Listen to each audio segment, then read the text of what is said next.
Hi, I'm West, and for my book talk, I will be talking about A Tale of Two Cities by Charles Dickens. My section runs from the beginning of Chapter 6 in Book 2 until the end of Chapter 16 in Book 2. Before I begin, let me give you some background information.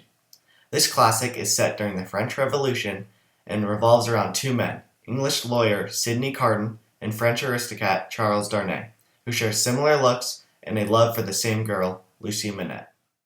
My section begins when Mr. Lorry goes to visit Lucy and Dr. Manette. They aren't home, so he speaks with their housekeeper, Miss Pross. He asks about Dr. Manette, who has mostly returned to normal and has resumed work as a physician. Dr. Manette won't get rid of his shoemaking bench, and Miss Pross suspects he thinks about his years in prison often, though he's afraid to speak of them. Miss Pross also goes on about how her brother, Salomon, a scoundrel who has disappeared, is the only person good enough to marry Lucy. Dr. Manette and Lucy arrive, then Darnay. After lunch, Darnay tells a story about the Tower of London, where he was held during his trial. In an old dungeon that had been built over and forgotten, some workmen found a stone inscribed with letters that appeared to be initials, but eventually would discover to spell the word dig. Under a stone in the floor, they found the ashes of a note and leather bag.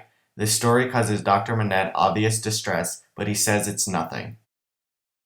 Back in France, the wealthy Marquis Evermond speeds relentlessly through a poor village.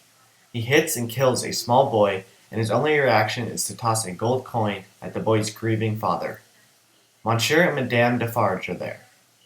When Marquis tosses Monsieur Defarge a gold coin, Defarge throws it back into his coach. The Marquis curses the commoners, while Madame Defarge just watches and knits. Darnay arrives at the Marquis's house that night. Darnay is his nephew, whose real name is also Evermond, and he has come to England to tell the Marquis he is renouncing the title and property he stands to inherit when the Marquis dies. All their family's wealth has been obtained at the expense of the people, and he wants no part of it. When morning comes, the Marquis is dead.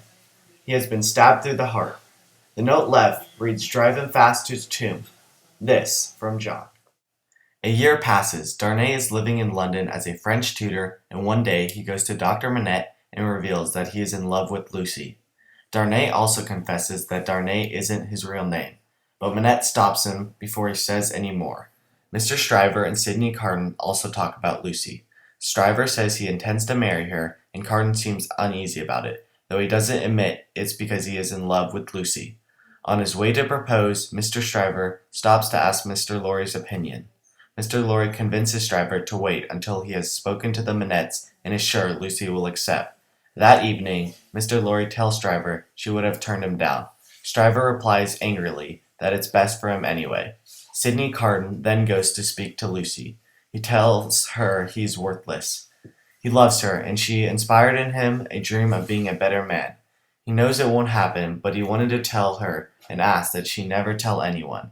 He says he will never mention it again, that outwardly he will always appear as he has in the past, but she will know his true feelings.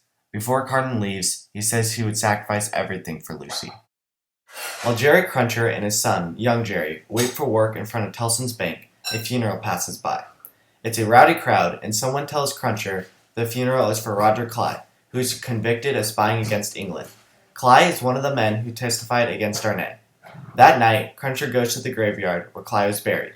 His son follows him and sees him and two other men digging up Clive's grave. Jerry Cruncher is what's called a resurrection man. He digs up recently deceased bodies and sells them to scientists. But something went wrong when Cruncher dug up Clive's body, but we don't know what yet. We learn why Madame Defarge is always knitting. She's making a coded record of everyone the revolutionaries must kill. The list comes up when Monsieur Defarge hears about the person who was executed for the murder of the Marquis. The Jacques the man that the aristocracy and all its heirs will be eliminated, and Monsieur Defarge replies that once a name is added to Madame Defarge's list, it cannot be erased. The next day, a stranger shows up in the Defarge's wine shop. It's Jean Barsad, who testified against Darnay. He talks about how oppressed the people are, trying to get the Defarges to reveal the revolutionaries' ideas, but the Defarges were warned about him. Before he leaves, he mentions that Lucy Manette is getting married to Charles Darnay, the nephew of the Marquis. Monsieur Defarge is shocked at the news. He thinks of the Manettes and he hopes for their sake that Darnay stays out of France, because his name is in the register.